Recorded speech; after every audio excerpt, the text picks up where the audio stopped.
why your good shoulder starts hurting too. The overcompensation effect. James never thought much about his left shoulder. It was his right one that had been bothering him for months after an old injury flared up. He adjusted how he carried groceries, shifted his sleeping position, and even changed the way he reached for items on higher shelves. At first, it seemed like his left shoulder was just stepping in to help out. But soon enough, a new dull ache crept into the supposedly good shoulder. Frustrated, James wondered how he had gone from one bad shoulder to two. This scenario is more common than you might think. Many people with an injured or painful shoulder eventually develop discomfort in their opposite shoulder. But why does this happen? The answer lies in the overcompensation effect, a phenomenon where the body, in its effort to protect an injured area, inadvertently creates new problems. How overcompensation leads to shoulder pain. The human body is designed to adapt. When one area becomes weak or painful, the other muscles and joints take on extra work to compensate. This is a natural protective mechanism, but over time, it can lead to excessive strain, poor movement mechanics, and eventual pain in the previously unaffected shoulder. Here are some key ways that overcompensation occurs. Increased load on the opposite shoulder.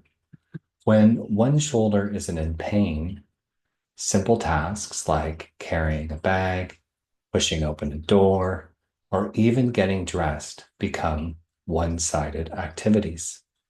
Over time, the healthy shoulder absorbs an increasing amount of stress.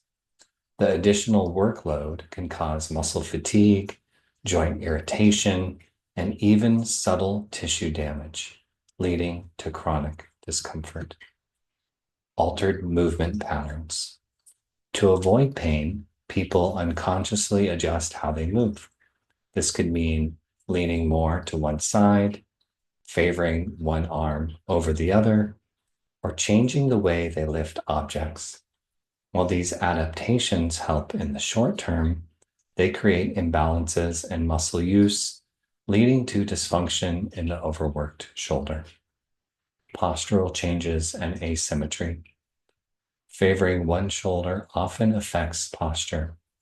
When one side is guarded, the body may tilt slightly to compensate, causing strain through the upper back, neck, and opposite shoulder. Over time, this can contribute to muscle tightness, misalignment, and joint stress. Neural adaptations and pain sensitization. The nervous system plays a significant role in pain perception. When one shoulder has been in pain for a while, the brain may become hypersensitive to pain signals, increasing the likelihood of developing discomfort elsewhere. This is known as central sensitization, where the nervous system amplifies pain signals beyond the initial site of injury. Common signs of overcompensation shoulder pain: a gradual onset of discomfort in the opposite shoulder, fatigue or soreness after prolonged use, increased tension in the neck and upper back, limited range of motion compared to before, a feeling of tightness or stiffness that wasn't present before. How to prevent and address overcompensation shoulder pain. The key to preventing overcompensation injuries is early intervention and balancing movement patterns before strain becomes chronic pain. Here's how. Improve symmetry through strength training. Rather than allowing one shoulder to take over, exercises that focus on bilateral strength and stability can help evenly distribute load. Resistance band exercises, isometric holds, and controlled movements ensure that both shoulders remain equally engaged. Re-educate movement patterns. Working with a chiropractor or movement specialist can help retrain the body to move correctly. Movement assessments can reveal compensation habits, and guided exercises can correct imbalances before they lead to more pain. Incorporate mobility and stretching routines. Both shoulders should maintain full range of motion to prevent stiffness and overuse strain.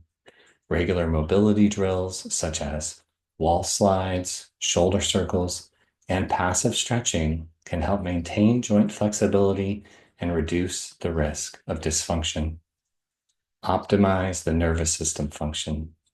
Since the brain and nervous system influence pain perception, neurological rehabilitation strategies like mirror therapy, proprioceptive exercises, and chiropractic adjustments can help recalibrate movement patterns and reduce overuse strain. Manage load and recovery. If the opposite shoulder is starting to show signs of strain, rest and recovery strategies become essential. Alternating activities between both arms, using ergonomic supports, and avoiding excessive repetitive motions can help prevent further issues. James's path to balanced shoulder health. With the guidance of me, James learned that his pain wasn't just about his shoulders. It was about his entire movement system. Through targeted rehabilitation, he regained balance in his shoulders, improved his posture, and reprogrammed the nervous system to move efficiently. Over time, his good shoulder returned to feeling as strong as ever, and his original shoulder pain significantly improved. The overcompensation effect is a natural response, but with the right approach, it doesn't have to turn into chronic pain. By recognizing the early signs and addressing movement imbalances, anyone can prevent their good shoulder from becoming a painful one. If you're dealing with shoulder pain or noticing discomfort in your healthy shoulder, now is the time to take action. Understanding and correcting movement patterns can make all the difference in keeping both shoulders strong and pain-free.